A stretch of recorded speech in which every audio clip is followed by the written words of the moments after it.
ఏపీలో ఎమ్మెల్సీ నామినేషన్ల ఉపసంహరణ ఘట్టం ముగిసింది. మొత్తం 12 స్థానాల్లో 10 చోట్ల ఏకగ్రీవం కానున్నాయి. ఇందులో టీడీపీ 9 స్థానాలు, 1 వైఎస్ఆర్సీపీకి దక్కనున్నాయి. మిగిలిన 2 చోట్ల ఎన్నిక అనివార్యం కానుంది. ప్రకాశం, కర్నూలు జిల్లాల్లో వైఎస్ఆర్ కాంగ్రెస్ పార్టీకి స్పష్టమైన ఆధిక్యత ఉన్నప్పటికీ తెలుగుదేశం పార్టీ అధికార దుర్వినియోగానికి పాల్పడుతోంది. కోట్లు ఖర్చు పెట్టి 2 స్థానాలు దక్కించుకోవాలని చూస్తోంది.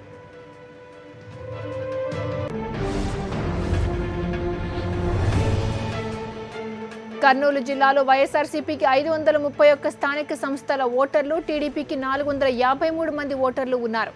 ఇక్కడ అధికార తెలుగుదేశం పార్టీ కంటే వైఎస్ఆర్సీపీకి దాదాపు 78 మంది ఓటర్లు అధికంగా ఉన్నారు. కొంతమంది స్వతంత్రులు వైఎస్ఆర్సీపీకి మద్దతు తెలుపుతున్నారు. అయినా అధికార పార్టీ తనకు బలం లేకపోయినా ఓటుకు నోటు తరహాలోనే ఏపీలో కూడా కోట్లు ఖర్చు పెట్టడానికి సిద్ధమవుతోంది. మరింత సమాచారం మా కరెస్పాండెంట్ లోకేష్ అందిస్తారు. లోకేష్, చెప్పండి, కర్నూలు జిల్లాలో పరిస్థితి ఏంటి? బలం లేకపోయినా కూడా టీడీపీ అభ్యర్థిని నిలబెట్టడంపై వ్యూహం ఏంటి?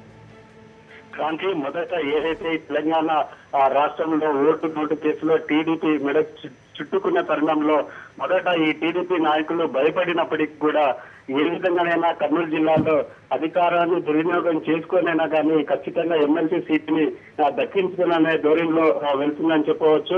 మీరు చెప్పిన విధంగానే కర్నూలు జిల్లాలో ఇండిపెండెంట్ అభ్యర్థిగా గెలిచిన ఎంపీటీసీలు కావచ్చు, జెడ్పీటీసీలు కావచ్చు, వారిని ప్రలోభాలకు గురి చేస్తున్నారు. వీరైతే డబ్బుతో కొనడానికి ప్రయత్నం చేస్తున్నారు. ఒకవేళ డబ్బు కూడా సరిపోకపోతే ఈ అభివృద్ధి పనులలో వాటాను పర్సెంటేజ్ ఇస్తామని చెప్పేసి వాళ్ళను ప్రలోభాలు పెట్టే ప్రయత్నం చేస్తున్నారు. ఈ మధ్య కాలంలోనే మంత్రాలయ మండలంలోని ఎంపీటీసీ అసీనాబాద్ ఇండిపెండెంట్ అభ్యర్థిగా గెలిచింది. అయితే ఆమెను ప్రలోభాలు పెట్టేందుకు తన భర్తను కూడా ఈ ఉచ్చులోకి లాగి ఏ విధంగానైనా కానీ తమకు టీడీపీ పార్టీకి మద్దతు తెలపాలంటూ టీడీపీ నాయకులు ప్రలోభాలు గురి చేస్తున్నారు. ముఖ్యంగా చూసుకుంటే గతంలో జరిగిన జిల్లా పరిషత్ చైర్మన్ ఎన్నికల తరహాలోనే ఈ ఎమ్మెల్సీ ఎన్నికలు కూడా జరుగుతున్నాయని ఖచ్చితంగా చెప్పవచ్చు.